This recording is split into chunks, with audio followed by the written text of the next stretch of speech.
நீங்கள் பார்த்துக் கொண்டிருப்பது உங்கள் விஜய்.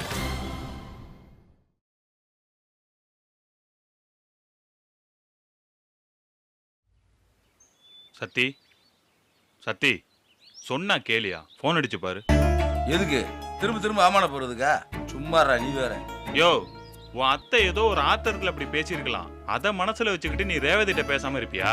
ஏண்டா ரேவதிக்கு தெரியாமல அவங்க அம்மா போன் எடுத்து இப்படி பேசியிருக்கேன்? எல்லாம் அவளுக்கு தெரியும்டா. அவங்க அம்மா பேசுறத கேட்டுட்டு தானே இருந்திருப்பா. யோ, என்னையா நீ என்னென்னமோ யோசிக்கிற? யோசிக்காம அவளுக்கு ஒண்ணும் தெரியாது பாவம் நினைச்சேன் நம்ப சொல்றியா? இல்லை நான் வேணா அவங்க குடும்பத்தை முக்கியம்னு போனான்ல, போட்டும்டா. எனக்கு என்ன வந்துச்சு? என்னையா நீ போனா போட்டுன்ற? ரேவதி கூட வாழணும்னு உனக்கு ஆசை இருக்கா இல்லையா? இருந்துச்சுடா, மனசு முழுக்க அம்முட்டு ஆசை இருந்துச்சு. ஆனா இப்பதான் அடிச்சு உடச்சு போயிட்டால. இல்லை அவ போறதா இருந்தா தூக்கிட்டு வந்து கல்யாணம் பண்ண போய் போயிருக்கணும்ல. இத்தனை நாள் என் கூட வாழ்ந்துட்டு அவ எல்லாமே இனிமேல் வாழ முடியாத நிலைமைக்கு என்னை கொண்டு வந்துட்டு பாதிலே விட்டு போனா நான் என்ன பண்றது சொல்ற? இல்லை என்னை பத்தி கொஞ்சம் கூட யோசிக்காம போயிருக்கடா. அவ என்னை மதிக்கலன்னு தானே அர்த்தம். அவ கல்லஞ்சக்காரி ஆயிட்டாடா. அவளுக்கெல்லாம் என் மேல பாசம் இல்ல, ஒரு மண்ணும் இல்ல. யோ, என்னப்பா அப்படி நீ மனசாட்சி இல்லாம பேசாதையா? அது என் பொண்டாட்டி இல்ல, அது என் சாமின்னு சொன்னவன் வாயால அந்த புள்ளைய நீ தப்பா பேசக்கூடாது. ரேவதி எப்படிப்பட்ட பொண்ணுன்னு நீ சொல்லிதான் எனக்கே தெரியும். இந்த விஷயத்துல ரேவதி மேல தப்பு இல்லைன்னு எனக்கு தோணுது. நீ அந்த புள்ளைய தப்பா நினைக்கிறதான் எனக்கு கஷ்டமா இருக்கு. நீ ரேவதி கிட்ட ஒரு 10 நிமிஷம் மனசை விட்டு பேசு, எல்லாமே சரியாயிடும். ஏய், நான் அவர்கிட்ட பேசணும்னா அவ போன் எடுக்கணும், இல்லன்னா அவங்க வீட்டுக்கு போய் பேசணும். இது ரெண்டுக்கு வாய்ப்பே கிடையாது. மூணாவதா ஒரு வழி இருக்கு. என்னது? ரேவதியே உன்கிட்ட வந்து பேசுனா? இல்லை, அப்படிலாம் நடக்கிறதுக்கு சுத்தமா சான்ஸே கிடையாது. சான்ஸ் இருக்கு. ரேவதியே உன்கிட்ட வந்து பேசும். என்ன ஜோசியம் சொல்றியா? இலை நடக்கிறத பேசுறா லூசு பல. நான் ஒன்றும் ஜோசியம்லாம் சொல்ல, நடக்கிறதான் சொல்றேன். கொஞ்சம் திரும்பி பாரு யாரு வராங்கன்னு. யாரு?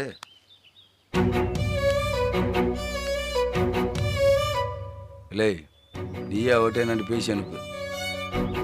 நான்லாம் அவட்ட எதுவும் பேச மாட்டேன். ஏப்பா இருந்தாலும் உனக்கு இம்புட் ஆகாதுப்பா. அதுவா பேச வந்துட்டு இருக்கு, நீ என்னடா மூஞ்சிய திருப்பிட்டு நிக்கிற? இல்லை நீயே பேசி அனுப்புன்றீல்ல. என்ன எம்எல்ஏ சார் திரும்பி நிக்கிறாரு?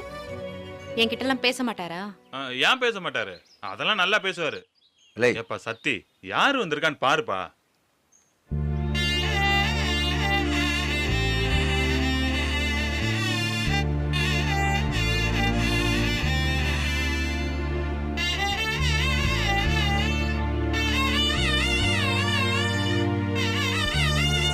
உன்கிட்ட கொஞ்சம் பேசணும்.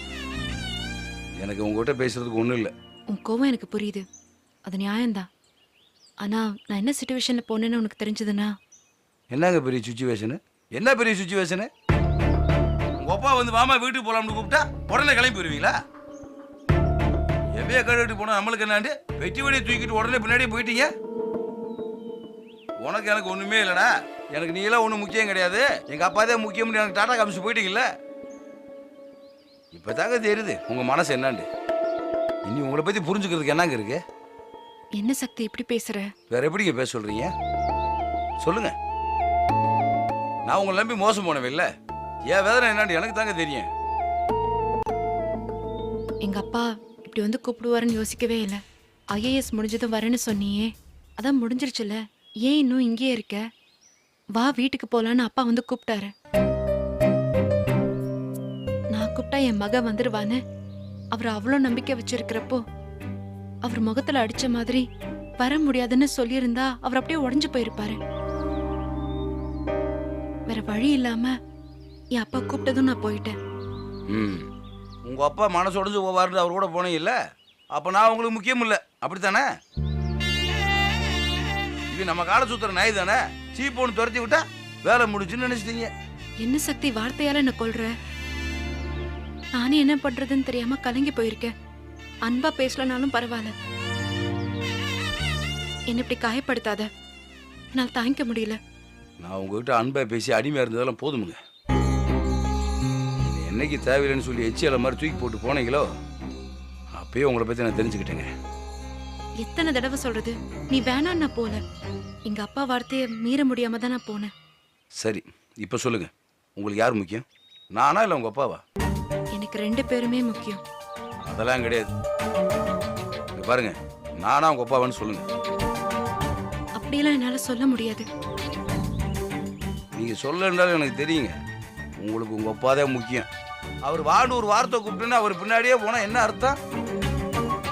நான் முக்கியம் இல்லை, உங்கள் அப்பா தான் முக்கியம் தானே அர்த்தம். அப்புறம் எதுக்குங்க நல்லவங்க மாதிரி நடிச்சு என்கிட்ட ஏமாத்திட்டு இருந்தீங்க? உங்களையும் நம்பக்கூடாதுங்க. இன்னைக்கு உங்கள் அப்பா கூப்பிட்டாருன்னு வீட்டுக்கு போனீங்க, நாளைக்கு எங்கள் அப்பா சொன்னாருன்னு நீ விவகாரத்து பண்ணுவீங்க, அப்புறம் எங்கள் அப்பா சொன்னாருன்ட்டு அந்த தினேசவே கல்யாணம் பண்ணுவீங்க. இதானே எல்லாம் எனக்கு தெரியுமுங்க. நீ இவ்ளோ கேவலமானவனா இருப்பேன்னு நினைச்சு பார்க்கல சக்தி. உன் கூட இவ்வளவு நாள் வாழ்ந்த நினைச்சாலே அருவருப்பா இருக்கு. இப்ப சொல்றேன் கேட்டுக்கோ. ஆமா, எனக்கு எங்க அப்பா தான் முக்கியம்.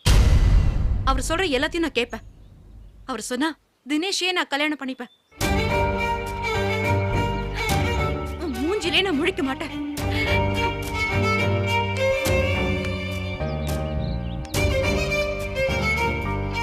என்னப்பா நீ இப்படி பண்ணிட்டியே? ஏய் உமாரா, மொத்தமா எல்லாத்தையும் இப்படி சொதப்பிட்ட. வாப்பா.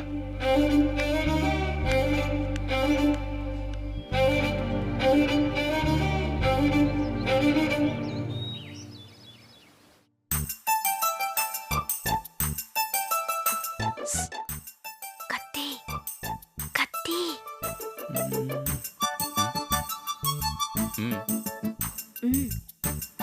ஐயோ நான் மாட்டேன்.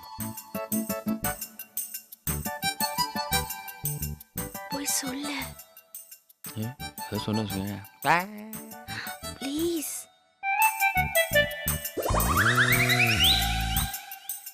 ஏய் என்னடா மாப்பிள? இல்லை மாப்பிள, ஒத்தப்பாலம் கொலைக்கேஸில் கழுத்தறுத்து நாக்கு வெளியே தள்ளி அதை பற்றி திவ்யாட்டு சொல்லிட்டு இருந்தேன்.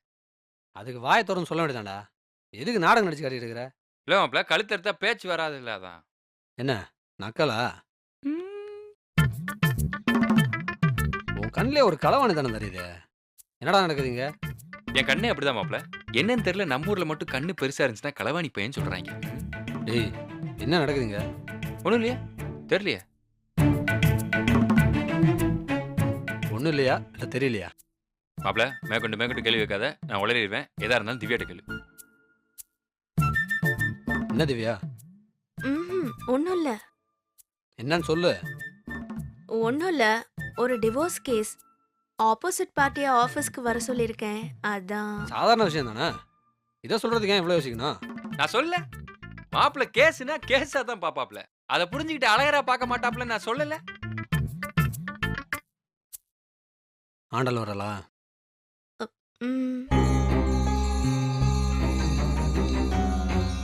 அதில்ல அழகர். வரட்டும் வரட்டும், கேஸ் நான் வந்தானவனா வரட்டும். அவன் வந்தா எனக்குன்னா பயமா என்ன?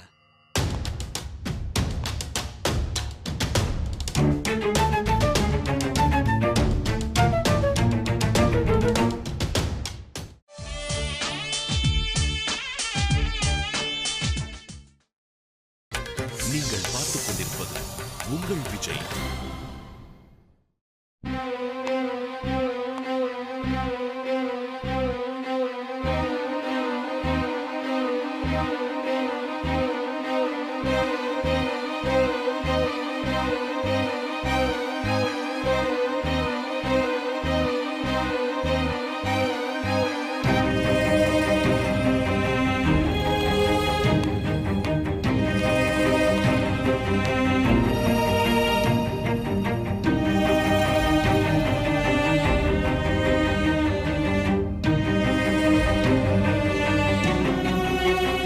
என்ன பாக்குற? ஒன்றும் இல்லை, சும்மாதான். நான் பார்த்து பேசி பழகின அழகரோட மிச்சம் ஏதாவது இருக்கான்னு பார்த்தேன். இல்ல. எங்கேயோ வலிக்கிற மாதிரி இருக்கு. ஆமா, வலிக்குது. நல்லா வலிக்கட்டும். ஆமா, இன்னும் கூட நல்லா வலிக்கணும். தப்பு பண்ணோம்னா நமக்கு வலிக்கணும். அப்பதான் நாம அந்த தப்பை திரும்ப பண்ணாம இருப்போம். நான் என் வாழ்க்கையில பண்ண பெரிய தப்பு நீ. அது வலிச்சாதான் இன்னொரு தடவை நான் அந்த மாதிரி தப்பு பண்ண மாட்டேன். நல்லா பேசுற. நீ கூட ரொம்ப அழகா பேசுற. உன்னோட தொழிலுக்கு அது ரொம்ப பயன்படும். ஆனா கூட இந்த ட்ரெஸ்ல உன்னை இப்படி ஒரு இடத்துல பாக்குறப்போ சந்தோஷமா தான் இருக்கு. எங்களுக்கு நிறைய வேலை இருக்கு, கிளம்புறீங்களா? All the best. திவ்யா, நான் தான் ஃபோன் பண்ணேன். ஹாய். ஹலோ. உட்காருங்க. ஓகே. சொல்லுங்க. இல்ல, உங்க டைவர்ஸ் கேஸ் விஷயமா. இதுல பேசுறதுக்கு என்ன இருக்கு? Mutual divorce. 4 மாசம் டைம் கொடுத்திருந்தாங்க. நாளைக்கு போய் ஜட்ஜு முன்னாடி 4 மாசம் யோசிச்சு பார்த்தோம். இப்பவும் வேணாம் தான் தோணுதுன்னு சொன்னா அவங்களே சரின்னு சொல்ல போறாங்க. அது இல்ல. இது பாருங்க, வாழ்க்கை என்ன முன்ன பின்னதான் இருக்கும். நல்லா யோசிச்சுக்கோங்க. எவ்வளவு கஷ்டப்பட்டு சேர்ந்தீங்க. இப்போதைக்கு பிரிய போறீங்க. இப்படிலாம் நீங்க அட்வைஸ் பண்ண மாட்டீங்கன்னு எனக்கு தெரியும். சொல்லுங்க, எதுக்கு வர சொன்னீங்க? இல்லைங்க, நாளைக்கு வாய்தா ரொம்ப முக்கியமானது. நீங்க கரெக்டா கோர்ட்டுக்கு வந்துட்டீங்கன்னா இந்த கேஸ் நாளைக்கே முடிஞ்சிரும். நீங்க ஹஸ்பண்ட் அண்ட் ஒய்ஃப் இல்லைன்னு நாளைக்கே தீர்ப்பாயிடும். நீங்க 2 பேரும் ஃப்ரீ ஆயிடுவீங்க. அப்புறம் உங்களுக்கு பிடிச்ச வாழ்க்கைய நீங்க முடிவு பண்ணிக்கலாம். நீங்க நாளைக்கு ஒருவேளை கோர்ட்டுக்கு வர முடியாம போயிடுச்சுன்னா டிவோர்ஸ் கிடைக்காது. அடுத்த வாய்தாங்கிறது கொஞ்சம் தள்ளி போயிடும். நடுவுல கொஞ்சம் கோர்ட் ஹாலிடேஸ் எல்லாம் இருக்கு. அதனால கொஞ்சம் மறக்காம நீங்க கோர்ட்டுக்கு வந்துருங்க.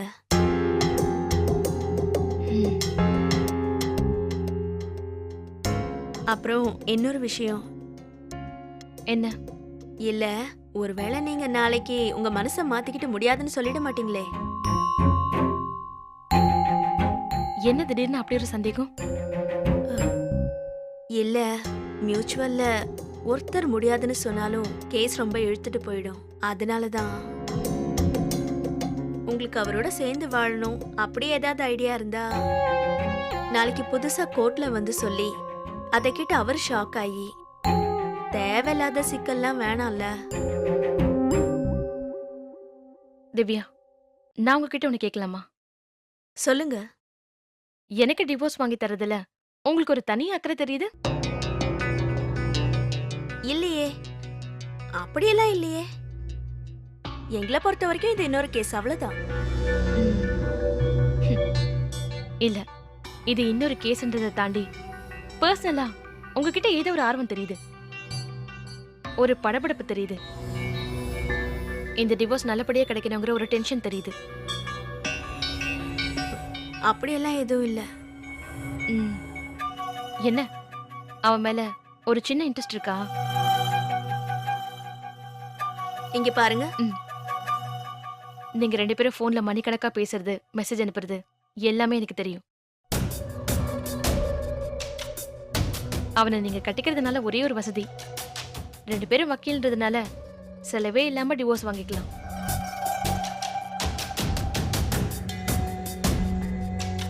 வேண்டாம் திவ்யா, அவனை நீங்க விட்டுருங்க. நீங்க அழகா இருக்கீங்க, ஒரு நல்ல பையனா முயற்சி பண்ணுங்களேன். இங்க பாருங்க, நாளைக்கு கோர்ட்டை மிஸ் பண்ணிடாதீங்க. நாளைக்கு நீங்க வரலன்னா டிவோர்ஸ் தள்ளி போயிடும். வரேன்.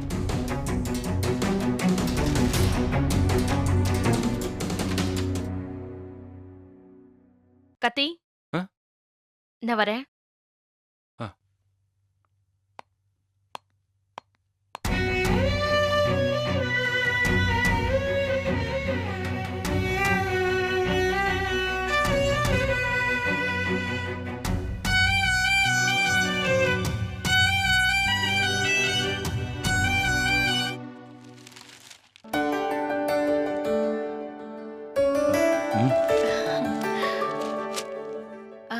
அண்ணன் குடோன் வரைக்கும் போயிட்டு வரேன்னு சொல்லிச்சு, கொஞ்ச நேரம் ஆகும். ஃபோன் பண்ணி பேசிட்டேங்க, நான் வெயிட் பண்ணி பார்த்துட்டு போறேன். கோயிலுக்கு போயிட்டு வந்தேன், திருநீர் எடுத்துக்கங்க. இல்ல வேண்டாம். சாமி கும்பிடுவீங்கல்ல? இத பாருங்க, உங்களுக்காக தான் வேண்டியிருக்கு, எடுத்துக்கோங்க. பூசாரி சொன்னா என்ன பிரச்சனைன்னு. சொல்லிட்டானே, இதே வேலையா போச்சுங்க அவனுக்கு. அங்க இருக்கிறது இங்க சொல்றது, இங்க இருக்கிறது அங்க சொல்றது. ஓட்ட வாங்கிங்க அவனுக்கு. தேவையில்லாம அவனையே திட்டுறீங்க.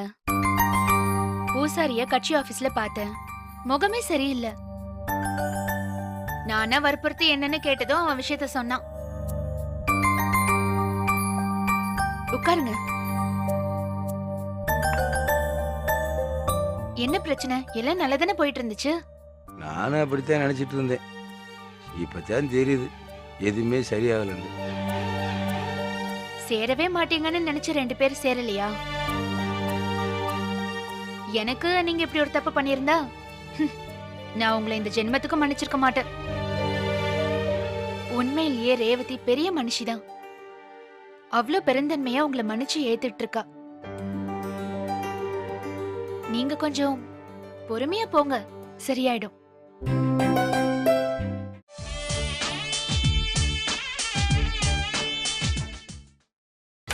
நீங்கள் பார்த்துக் கொண்டிருப்பது உங்கள் விஜய்.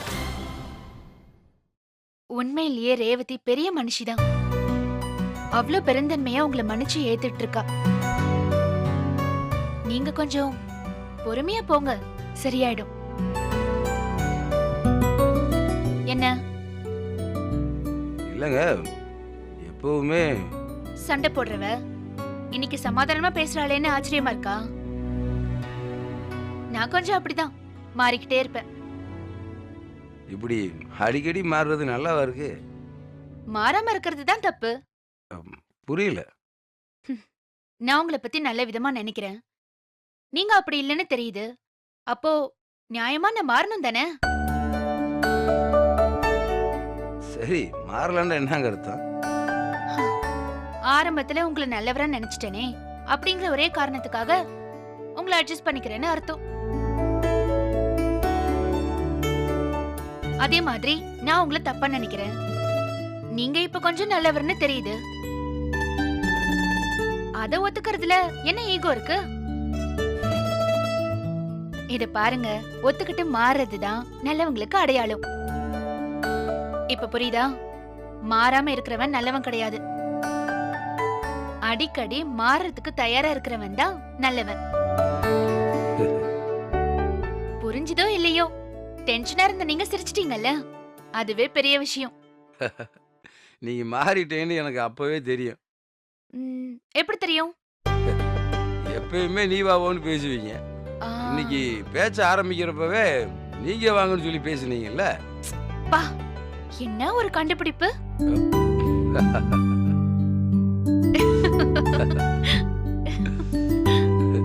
இத பாருங்க, பொண்டாடி கிட்ட என்ன ஈகோ வேண்டி கிடக்கு? போய் கப்பனே உங்க காலை பிடிச்சிருங்க. இத பாருங்க, பொண்டாட்டி கிட்ட தோத்தாதான் வாழ்க்கையில ஜெயிக்க முடியும். என்ன பாக்குறீங்க? நான் சொன்னா கரெக்டா இருக்கும். அரசியல்ல உங்க அனுமானம் எல்லாம் கரெக்ட் தான். ஆனா இதுல அது ஒர்க் அவுட் ஆகாதுங்க. ம், ஏன் அப்படி?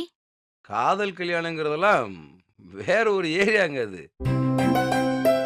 அதெல்லாம் அனுபவிச்சா தான் அதை பத்தி கரெக்டா சொல்ல முடியும். ஏன் எங்களெல்லாம் பார்த்தா லவ்வே பண்ணாதவங்க மாதிரி தெரியுதா? உண்மையை சொல்லணும்டா, ஆமாங்க. என்னங்க இப்படி சொல்றீங்க? இல்லைங்க, உங்களை பார்த்தாலே தெரியுது நீங்க கொஞ்சம் டஃப்பான ஆளுண்டு. அப்படி இல்லைங்க, டஃபா இல்லைனா இந்த ஃபீல்டுல ஜெயிக்க முடியாது. எனக்கு தெரிஞ்சு பெருசா யாரு மேலேயும் உங்களுக்கு காதல் வந்திருக்காதுன்னு எனக்கு தோணுது. ஆமாங்க, நானே எவ்வளவோ ட்ரை பண்ணி பார்த்துட்டேன், வரலங்க. ஐயா, அப்படியெல்லாம் அதை ட்ரை பண்ணி பார்க்க கூடாதுங்க. ம், அதுவா நடக்கணும். இங்க பாருங்க, கரெக்டான ஆளா பார்த்தீங்கன்னு வைங்க, அது தன்னால நடக்கும். எனக்கு என்னமோ அதுல எல்லாம் நம்பிக்கை இல்லைங்க. நம்மளை தாண்டி அப்படி ஒண்ணு நமக்கு நடந்துருமா என்ன? நம்மளை மீறி நடக்கணுங்க, அதுக்கு பேர் தான் காதல். ம், இங்க பாருங்க, நீங்க வாண்டு கூப்பிட்டுனே வந்துச்சுண்டா அதுக்கு பேர் ஆட்டம். இந்த காதல் கன்றாவிலாம் வராம போனதுக்கு இன்னொரு காரணமும் இருக்கு. என்ன